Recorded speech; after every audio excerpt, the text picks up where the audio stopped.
Nós vamos iniciar essa nova série, Perdão só para quem sabe perder.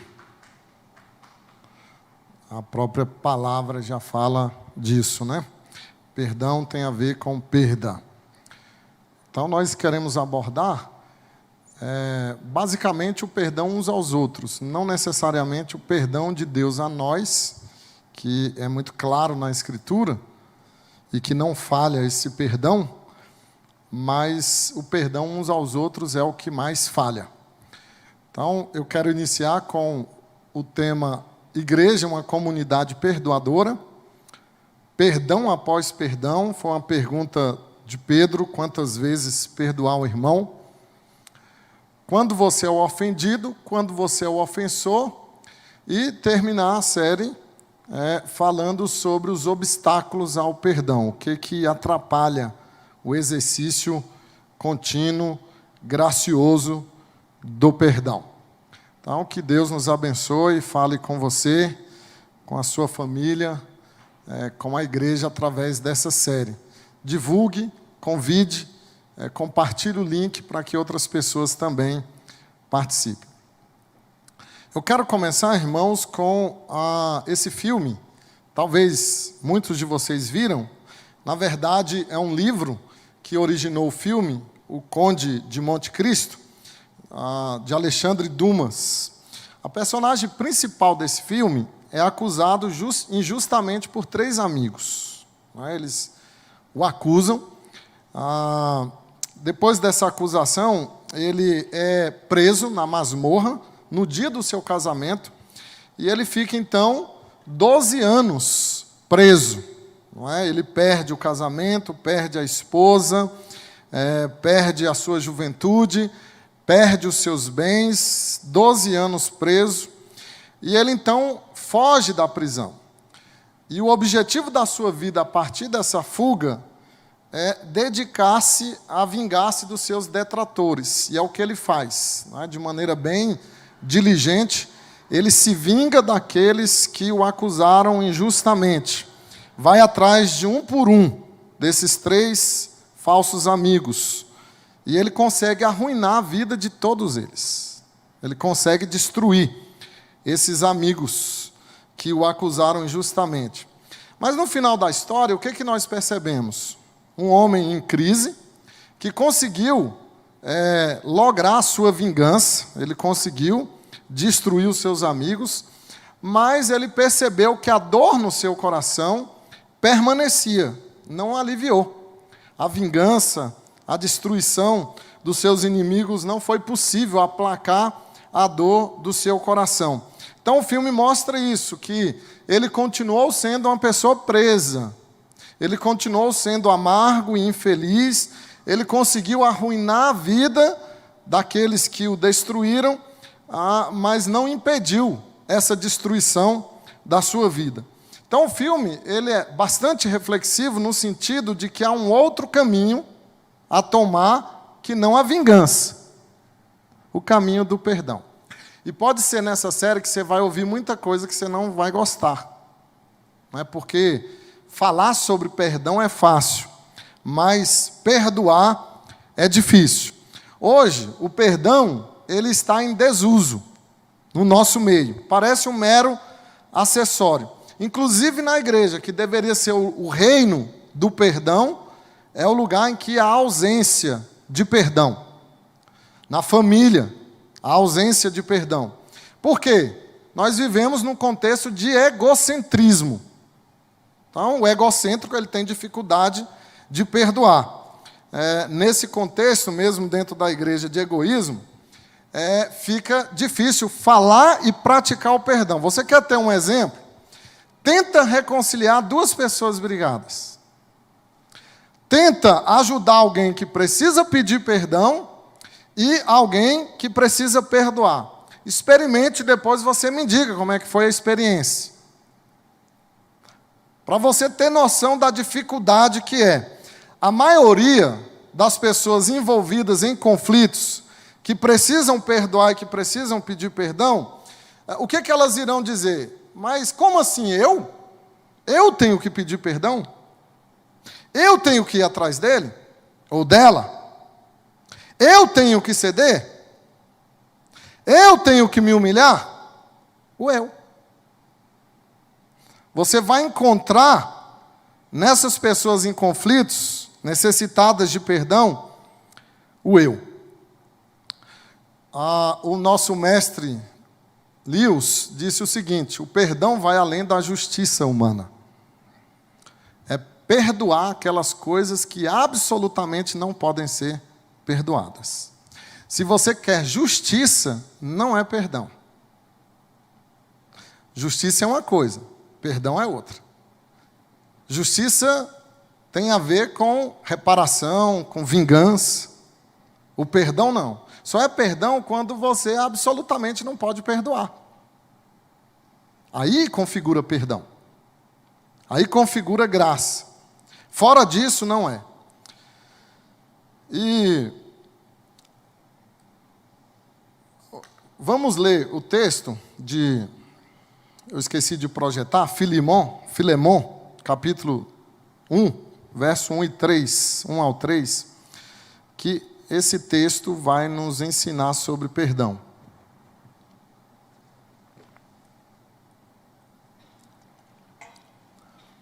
Abra aí lá em Filemon,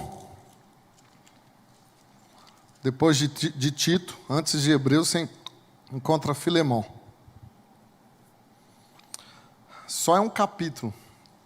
Eu vou falar de toda a carta, ela é bem pequena, é uma página, mas nós só leremos do verso 1 ao 3.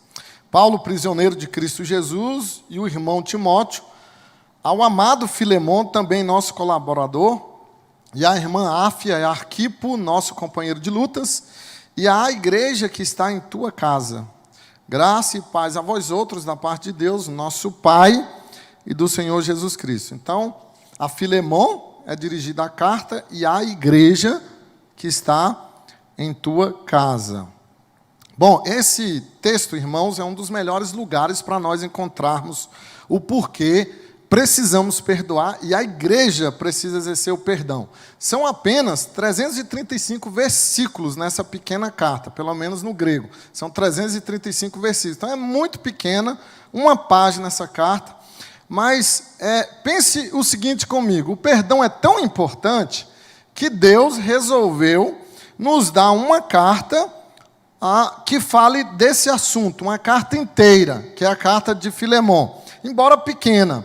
E Deus não escolheu uma parábola, ou uma fábula, ou uma ilustração, mas uma história real, para nos falar do perdão que a igreja precisa exercer. Ela precisa ser essa comunidade perdoadora. O perdão pode estar em desuso na nossa família, em desuso na nossa sociedade, mas na igreja não pode estar. Então aqui nós vemos uma história real, de pessoas que foram fraudadas por outras pessoas, e que houve a necessidade de perdão. Muitos estudiosos, eles consideram que as cartas de Paulo, elas são particulares, porque elas são dirigidas a uma pessoa, aqui é a Filemon, mas observe que Paulo também exige que essa carta seja lida à igreja que Filemon recebe na sua casa. Então ele era um homem rico, e ele sediava a igreja na sua casa. É isso que diz o verso 2, a igreja que está em tua casa. Então, embora essas cartas pastorais do apóstolo Paulo, elas sejam endereçadas a indivíduos, havia matérias importantes de disciplina, de governo, da prática da igreja. Então, é voltada também para a igreja. E a carta trata de um escravo que furtou o seu dono, o seu senhor, Onésimo. É bom lembrarmos que no Império Romano havia, nessa época, o primeiro século, em torno de 6 milhões de escravos. Eram muitos escravos. E a sociedade romana, ela vivia uma tensão, um medo desses escravos se rebelarem. Imagina 6 milhões de escravos se rebelarem contra os seus senhores, seria algo terrível. Então, os escravos eram extremamente oprimidos por seus donos. Um dono, ele poderia, a um escravo rebelde, ele poderia matar, crucificar, ou se caso o capturasse e o quisesse ter ainda sob sua posse, ele mandava fazer uma marca com ferro quente, com brasa, com um F na testa dele, um F, né, de fugitivo. Então, era assim que os donos tratavam os seus escravos. Então, eles fugirem era um crime muito grande. E Onésimo, ele comete 2 crimes. O primeiro, que ele fugiu, e o segundo... Aliás, o primeiro, que ele roubou o seu dono, ele furtou. E o segundo, que ele foge. E ele vai para Roma. E é em Roma que ele encontra o apóstolo Paulo na cadeia. E lá o apóstolo Paulo o evangeliza. E ele recebe a Cristo Jesus. E agora Paulo escreve a carta de Filemon para recomendar o retorno de Onésimo. Que Filemon, seu dono, o recebesse. E Paulo deixa claro que não deveria recebê-lo como um escravo fugitivo, como um escravo ladrão, né, furtador, mas como um irmão caríssimo. Era assim que Filemon deveria receber Onésimo. Então, a tônica, irmãos, da carta, dessa pequena carta de Filemon, ela é o perdão. Essa é a tônica do apóstolo Paulo. Filemon deveria perdoar aquele a quem Deus havia já perdoado. Filemon deveria deixar de punir aquele por quem Jesus morreu e recebeu a punição. Filemon deveria receber esse escravo não como um escravo, mas como um filho. Então, a carta de Paulo a Filemon é um grande compêndio acerca do perdão. Aqueles que foram perdoados precisam perdoar. Filemon havia sido perdoado, ele era um crente em Jesus e agora ele tem que exercer o perdão. Aqueles que foram libertados por Cristo não deveriam aprisionar outros, não é? Ele não deveria receber Onésimo como um mero escravo agora. Aqueles que foram alvos da graça de Deus deveriam ser canais agora da graça de Deus, e aqueles que experimentaram o amor de Deus devem também distribuir esse amor com generosidade. Então, é essa a tônica dessa pequena carta. O perdão que Onésimo deve que Filemon deve a Onésimo, esse escravo fugitivo e ladrão. Por conseguinte, esse perdão deveria ser exercido pela igreja que estava na casa de Filemon. Não somente por Filemon, porque Paulo escreve a Filemon e a igreja que está na sua casa. Por isso, a igreja deve ser essa comunidade do perdão. E nós vamos tirar algumas lições nessa pequena carta acerca do perdão. Pelo menos 5 lições. E a primeira é esta aí. O perdão na igreja produz identificação. O perdão na igreja produz identificação. Verso 10, verso 12 e 16. Diz assim: sim, solicito-te em favor de meu filho Onésimo, que gerei entre algemas. Verso 12, eu te envio de volta em pessoa, quero dizer, o meu próprio coração. E verso 16, Onésimo deveria receber, Filemon deveria receber Onésimo, não como escravo, mas como irmão caríssimo, especialmente de mim. Esses 3 versos, irmãos, eles demonstram o afeto do apóstolo Paulo por Onésimo. São palavras muito afetuosas. Ele diz que é o seu próprio coração que ele está enviando de volta. Olha a identificação do apóstolo Paulo. Ele diz que ele era um irmão caríssimo. E que a igreja, verso 17 deixa isso claro, a igreja e também Filemon deveriam recebê-lo com as mesmas honras que o apóstolo Paulo está dando a este escravo que não merecia isso. Ele era um ladrão e um fugitivo, duplamente errado. Então Paulo mostra a sua empatia e a sua identificação pelo fracasso de Onésimo, justamente quando ele diz que o enviava como o seu próprio coração. Então é muita identificação isso aqui. Veja que no verso 17, Paulo diz o seguinte: se portanto me consideras companheiro, recebe-o como se fosse a mim mesmo. Olha a identificação do apóstolo Paulo. o termo recebe aqui significa receber no círculo familiar. Receber como parente, receber como um filho, receber não como um escravo, receber de maneira diferente, agora como um parente. Agora imagina você, um escravo sendo recebido na família do seu senhor, como um filho, como um ente querido, como um membro da família. É o mesmo que sucedeu conosco, irmãos. Fomos recebidos na família de Deus por meio de Cristo. É isso que o apóstolo Paulo está dizendo. É essa profunda identificação que ele está dizendo que o perdão produz. Nós precisamos ter compaixão pelos que erram. Paulo está exigindo isso de Filemon, compaixão. Onésimo havia furtado, talvez dinheiro, verso 18, deixa isso claro, quando Paulo disse: algum dano te fez, ou te deve alguma coisa, lança em minha conta. Então ele havia furtado dinheiro ou bens do seu senhor, e Paulo agora está dizendo que está disposto a pagar esse prejuízo que Onésimo deu ao seu senhor, ao seu patrão. É preciso ter essa identificação. Você só perdoa se você se identificar com a dor do outro. O cristianismo, irmãos, transforma o pior escravo no melhor dos homens livres. E foi o que o cristianismo, que o evangelho fez na vida de Onésimo. E é a mesma coisa que acontece conosco. Todos nós, disse Lutero, somos onésimos. Todos nós estamos na condição de Onésimo.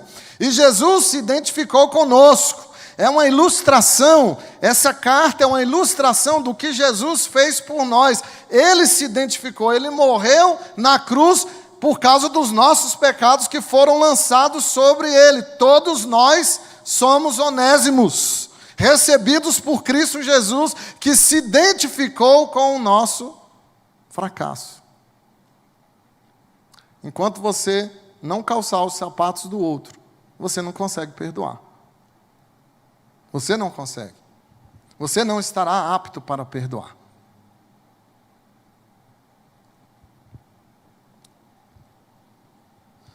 Perdão nos faz sensíveis ao outro. Há um engano poderoso de Satanás. Satanás engana muita gente. Porque eu vejo muita gente dizendo que perdoar é ser conivente.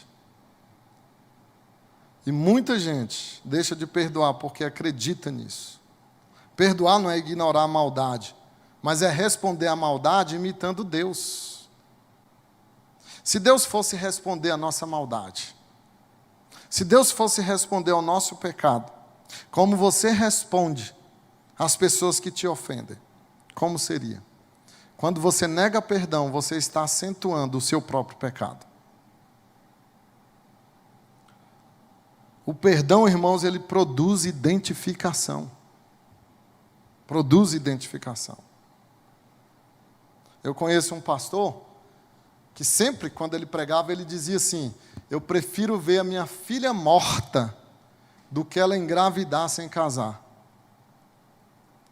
Não passou muito tempo, a menina adoeceu e morreu. E ele estava vendo a sua filha morta. Eu preferiria a minha filha viva do que morta nessa situação. Faltou a identificação. Preferiria minha filha viva e arrependida. É preciso que você se identifique para você poder perdoar. Mas há uma segunda lição. O perdão na igreja produz reconciliação. Olha o que diz o verso 15. Pois acredito que ele veio a ser afastado de ti temporariamente, a fim de que o recebas para sempre. Paulo aqui até menciona a providência de Deus. Não é? Onésimo, se afastou do seu senhor porque ele roubou e fugiu, foi parar numa masmorra em Roma, e pela providência de Deus ele é evangelizado pelo apóstolo Paulo. E se torna um crente em Jesus. E agora Paulo, mesmo precisando de Onésimo para ajudá-lo lá na masmorra, Paulo quer que ele volte para Filemon. Paulo abre mão de Onésimo. Então Paulo diz o seguinte, irmãos, olha que interessante, a fim de que o recebas para sempre. Para sempre. Tem gente que diz, eu posso perdoar, mas não preciso conviver. Não preciso me relacionar. Não preciso conversar com quem me ofendeu. Então eu tenho que dizer para você, isso pode ser tudo, menos perdão. É um perdão político, para você ficar bem diante de todo mundo. O humilde que perdoa todo mundo. Mas no fundo você não quer conviver com essa pessoa. Não se trata de perdão político aqui. O que Paulo está dizendo é, receba-o para sempre. Reconciliação. Veja que Paulo está falando de restauração. Por isso que ele solicita a Onésimo muito mais que perdoar. Ele não está falando de um mero perdão. Ele está dizendo que é para Onésimo receber esse escravo que agora é crente em Jesus e é irmão em Jesus, como um irmão caríssimo, como um irmão querido. Irmãos, a ideia subjacente aqui, receba-o para sempre, dê a ele a carta de alforria. É isso que Paulo está dizendo nas entrelinhas a Filemon. E a tradição, a Bíblia não diz, mas a tradição diz que Onésimo se tornou um pastor, o pastor da igreja de Bereia. Olha que coisa maravilhosa. Olha o que o perdão produz. O pecado de Onésimo havia quebrado a relação dele com Filemon. E agora Paulo está dizendo para Filemon perdoá-lo, para que haja restauração, reconciliação deles dois. Porque se você perdoa alguém, mas evita essa pessoa, vira a cara para ela, não converse com ela, seu perdão é fake. Totalmente fake. Mentiroso e odioso diante de Deus.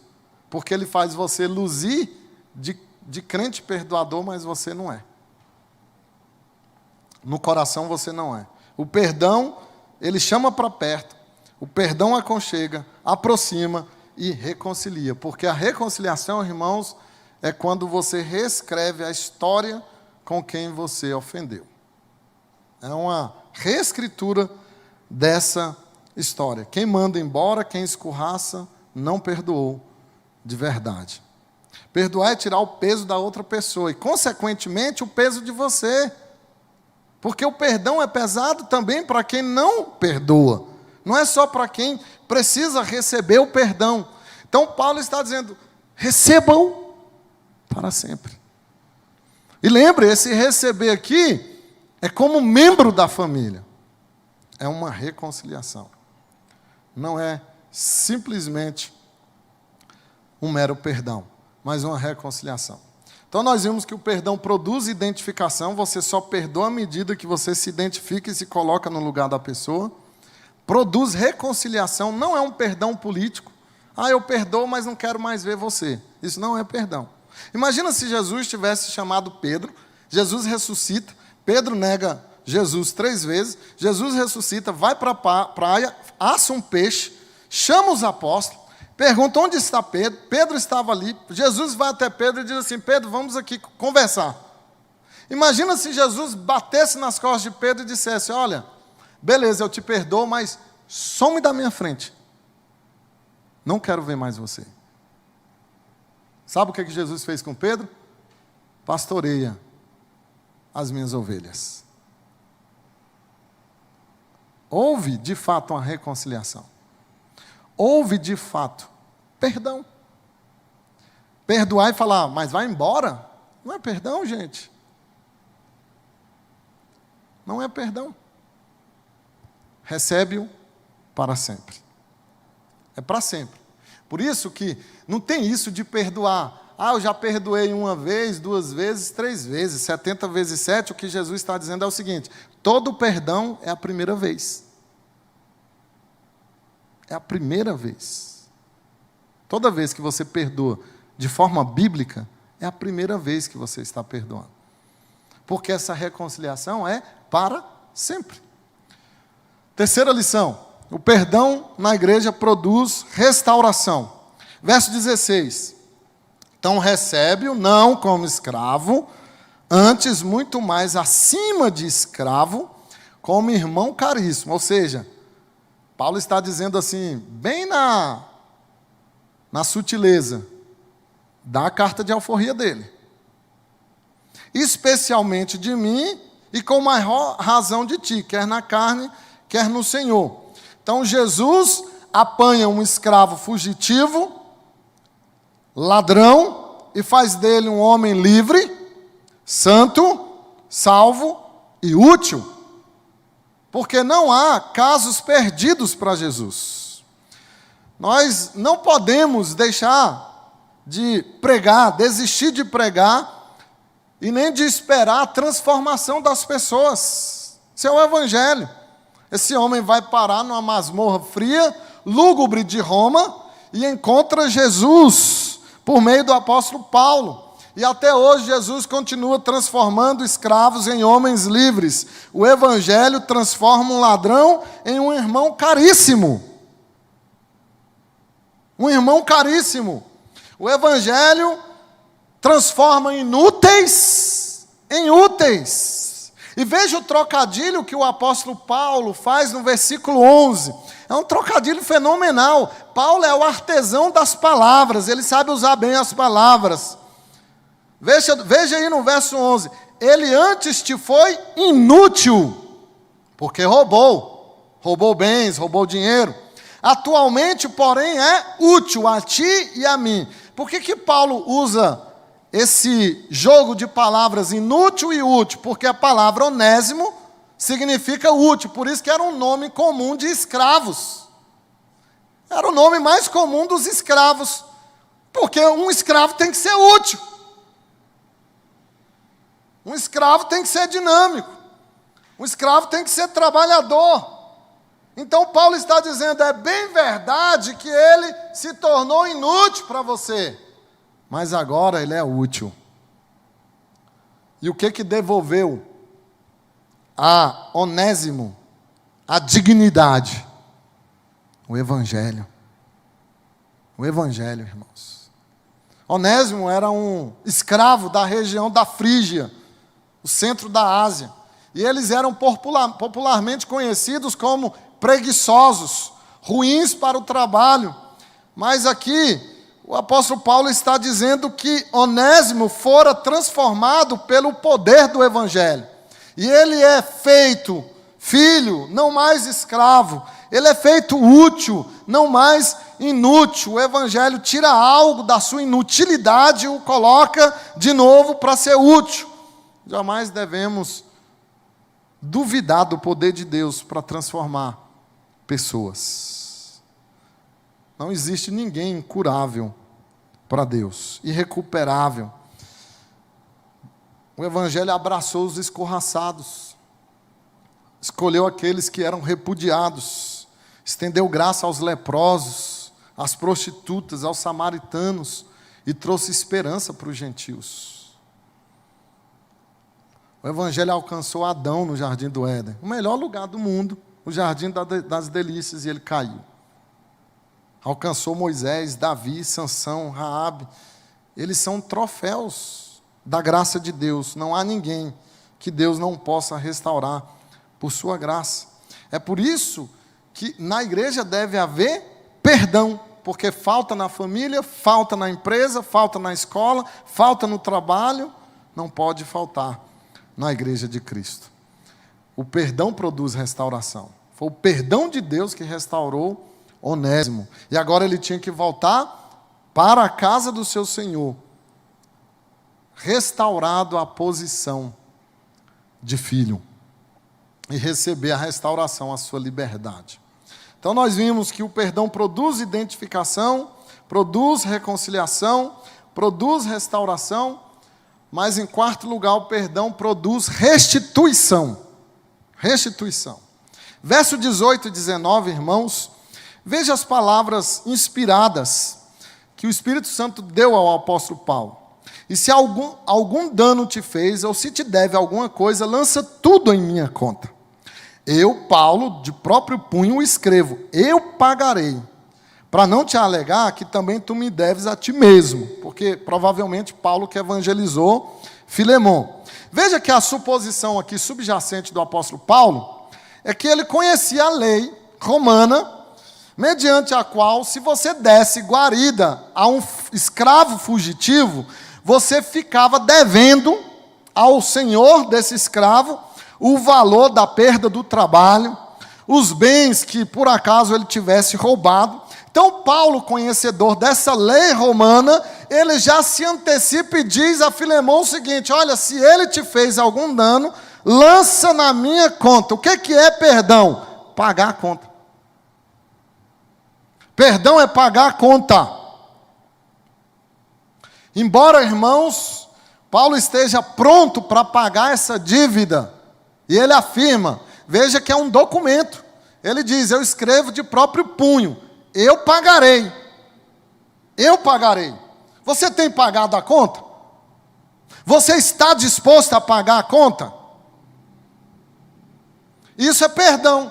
Por isso que é só para quem perde. Quem perdoa vai perder. Às vezes você vai perder reputação, porque falaram mal de você, acusaram você injustamente. Talvez você vai perder inocência, porque abusaram de você na infância. Seja o que for, você vai perder. Você está disposto a pagar a conta? Perdão é pagar a conta. Eu pagarei. Mesmo Paulo disposto a pagar a dívida de Onésimo, ele solicita a Filemão que o perdoe. Irmãos, o perdão é a marca do verdadeiro crente. Só perdoa quem é salvo. O salvo, perdoa. O não salvo, resiste a perdoar. É um sinal inequívoco de que você é salvo. Perdoar. É deixar outra pessoa livre. E você mesmo ficar livre. Perdão é você pagar a dívida, cancelar a dívida e não cobrar mais. Aqui os teólogos dizem que nós temos um exemplo clássico da doutrina da imputação. No verso 18, que nós lemos. Eu pagarei. Põe na minha conta. Imputação é depositar na conta. Isso é imputação. E há essa doutrina na teologia sistemática, a doutrina da imputação dos nossos pecados em Cristo. O preço dos nossos pecados foram depositados na conta de Cristo. A nossa dívida foi colocada na conta de Cristo. Ele pagou. 2 Coríntios, capítulo 5, versículo 19, o apóstolo Paulo diz, a saber que em Deus estava Cristo, reconciliando, que Deus em Cristo estava reconciliando o mundo consigo mesmo, não imputando aos homens as suas transgressões. Ou seja, Deus não colocou na nossa conta as nossas transgressões. Em vez disso, Ele colocou na conta de Cristo. E aí Paulo ainda em 2 Coríntios capítulo 5, versículo 21, ele diz que Cristo se fez pecado por nós, para que nós fôssemos feitos justiça de Deus. A conta foi para Jesus. O Filho de Deus foi o nosso fiador, como o apóstolo Paulo aqui está sendo o fiador de Onésimo. E imediatamente nós recebemos a justiça de Cristo. Fomos justificados, nenhuma condenação mais pesa sobre nós, como diz Paulo em Romanos capítulo 8, versículo 1. Justamente por causa dessa imputação do preço dos nossos pecados na conta de Cristo Jesus, e é como se jamais tivéssemos pecado, estamos completamente quites diante da lei e da justiça de Deus. Você se alegra de ouvir essas verdades que você foi perdoado cabalmente por Jesus, mas nega perdão? Perdão é pagar a conta do prejuízo que lhe causaram, assumir a dívida do outro. Quando você se recusa a perdoar, é um ato de vingança seu. Quando você diz, eu te perdoo, você promete 3 coisas. O perdão sempre é uma promessa, irmãos. você promete não se lembrar mais da ofensa, do pecado da pessoa. Você promete não trazê-lo à baila, nem para você, nem para ele e nem para os outros. Você promete enterrar o pecado. E eu cito mais uma vez Lutero. Quando você enterra as ofensas, é como você enterrar cachorro. Você não deixa o rabo de fora. Senão vai ficar fedendo. Se ficar o rabinho do cachorro de fora, vai ficar fedendo. E qual a razão de você prometer essas coisas quando você perdoa? Não se lembrar, não trazer à baila e enterrar. Porque Deus faz isso. Olha aí na sua Bíblia, na sua escritura, Isaías capítulo 43, versículo 25. O que que diz? Isaías 43, 25. Eu mesmo, sou o que apago as tuas transgressões por amor de mim, e dos teus pecados não me lembro.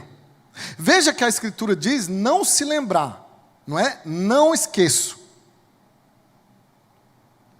Não se lembrar é diferente de esquecer. Esquecer é passivo. Eu esqueci algo, é passivo. Estava aqui. Onde está? Não sei. Não lembrar é ativo. É um ato deliberado de Deus não lembrar. Dos teus pecados não me lembro. Esse texto, irmãos, no Antigo Testamento, ele ganhou tanta amplitude que em Hebreus ele aparece 2 vezes, sendo reinterpretado e aplicado pelo autor de Hebreus. Hebreus capítulo 8, versículo 12. Pois para com as suas iniquidades usarei de misericórdia, e dos teus pecados jamais me lembrarei.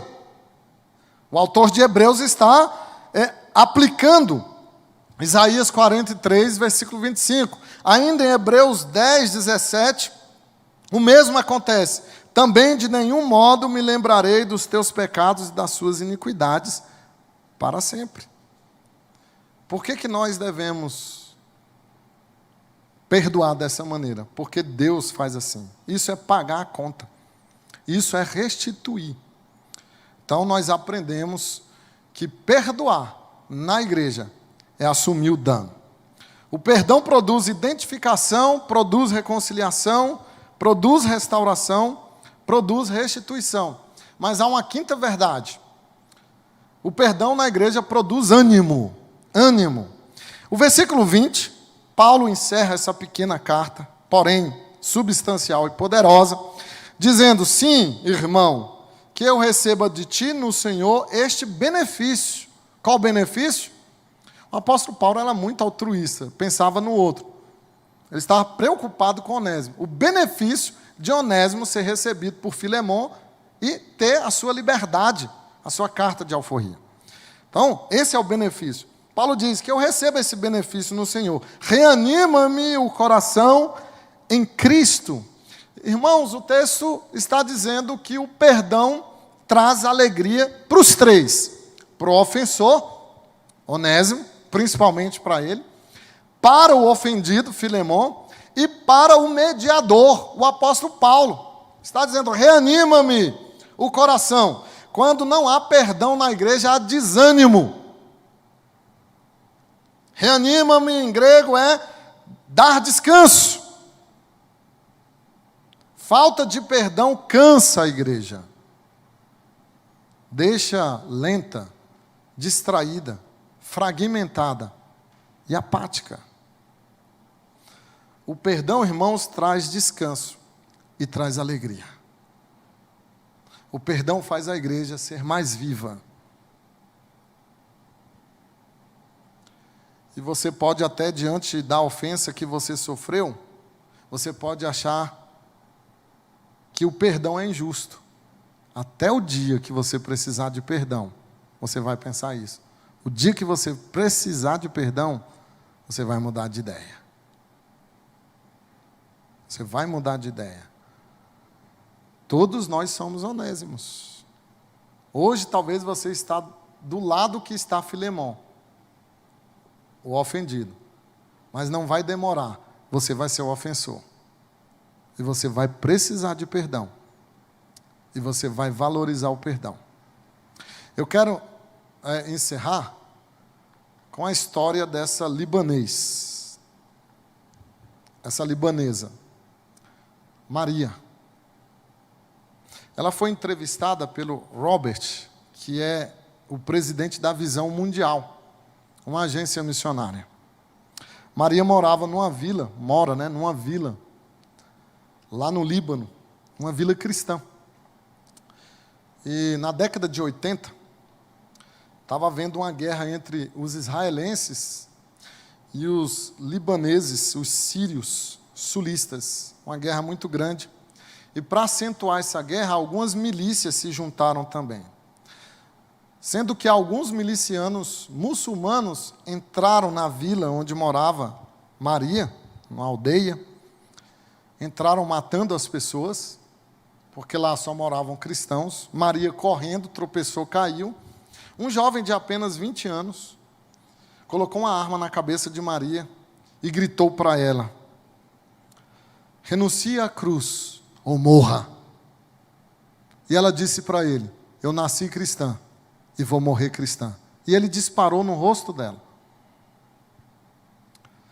Não só disparou, como ele pegou a sua baioneta, que é uma espécie de punhal, e esculpiu na barriga, nos seios e na barriga, uma cruz. E a deixou como que morta. Ele achou que ela estava morta. No outro dia, os milicianos voltaram à aldeia para recolher os mortos. E viram que Maria estava viva. Ninguém sabe por quê. Eles não terminaram de matar Maria. Eles arrumaram uma maca e a levaram para o hospital. Ninguém explica essa razão. Ela foi socorrida. Ela sobreviveu. Mas a bala havia atingido a sua espinha dorsal e Maria se tornou cadeirante. Ela foi entrevistada pelo Robert, o diretor da Visão Mundial. E durante a entrevista, ele perguntou: Maria, o que aconteceu que aqueles milicianos muçulmanos te levaram para o hospital e não te mataram? Ela disse: às vezes as pessoas más fazem coisas boas. Eu não sei por que eles fizeram isso, mas eles fizeram. E ele então perguntou: como você se sente com relação à pessoa que puxou o gatilho, que fez você ficar presa nessa cadeira de rodas o resto da sua vida? Como você se sente com esse jovem que disparou em você? E ela respondeu, sem titubear: eu o perdoei. E mesmo sendo um pastor, o Robert disse: Maria, você foi capaz de perdoar esse homem? E ela disse: eu perdoei, porque Deus me perdoou. Simples assim. Porque Deus me perdoou. Irmão, se nós queremos ser uma igreja forte, inteira, alegre, precisamos perdoar uns aos outros. Eu estou deixando essa igreja o ano que vem. E eu estou deixando esse conselho para vocês. Porque o perdão é o que impede das coisas se quebrarem completamente. É o perdão. Se vocês querem ser uma igreja inteira, perdoem uns aos outros. É fácil de entender. Não é difícil, irmãos. Perdão não é difícil de entender, é difícil de praticar. Olha o que essa mulher diz: eu perdoo porque Deus me perdoou. E eu quero encerrar com as palavras de Jesus e quero convidá-lo a ler. É a oração do Pai Nosso. Vamos ler essa parte? E perdoa-nos.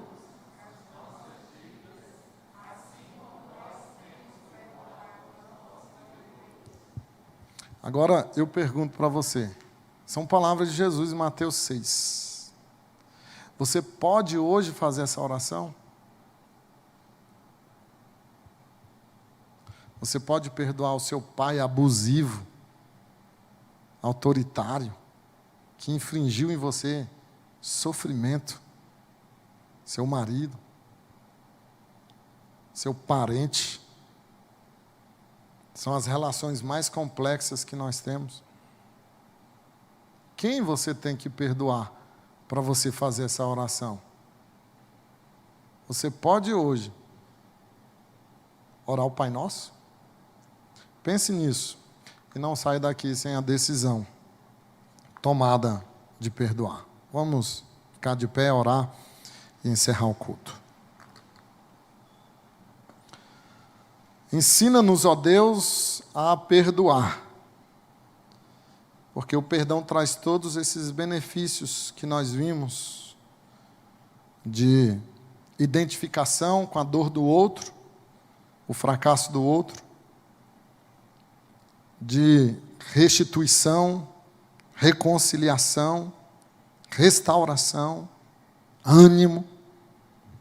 Todos são benefícios que muitas vezes, por causa da dureza do nosso coração, nós deixamos de desfrutar, porque negamos perdão. E enquanto negarmos o perdão, seremos vingativos e acentuaremos o nosso próprio pecado. Ajuda-nos, ó Deus, para que possamos orar como Jesus nos ensinou. Perdoa as nossas dívidas, como perdoamos aos nossos devedores. Que essa maravilhosa história real de Filemão e Onésimo, que tem a ver com cada um de nós, traga, ó Deus, alume ao nosso coração a necessidade de sermos uma igreja perdoadora. É o que te pedimos, por Cristo nosso Senhor. Amém. Que a bendita graça de Deus, que o perdão de Cristo incondicional, perfeito, eterno, que a paz do Espírito Santo, que vai além da razão, de justiça própria, vai além da nossa compreensão, que essa paz, que só um coração perdoador pode ter, ela inunde o seu coração hoje e para sempre. Amém.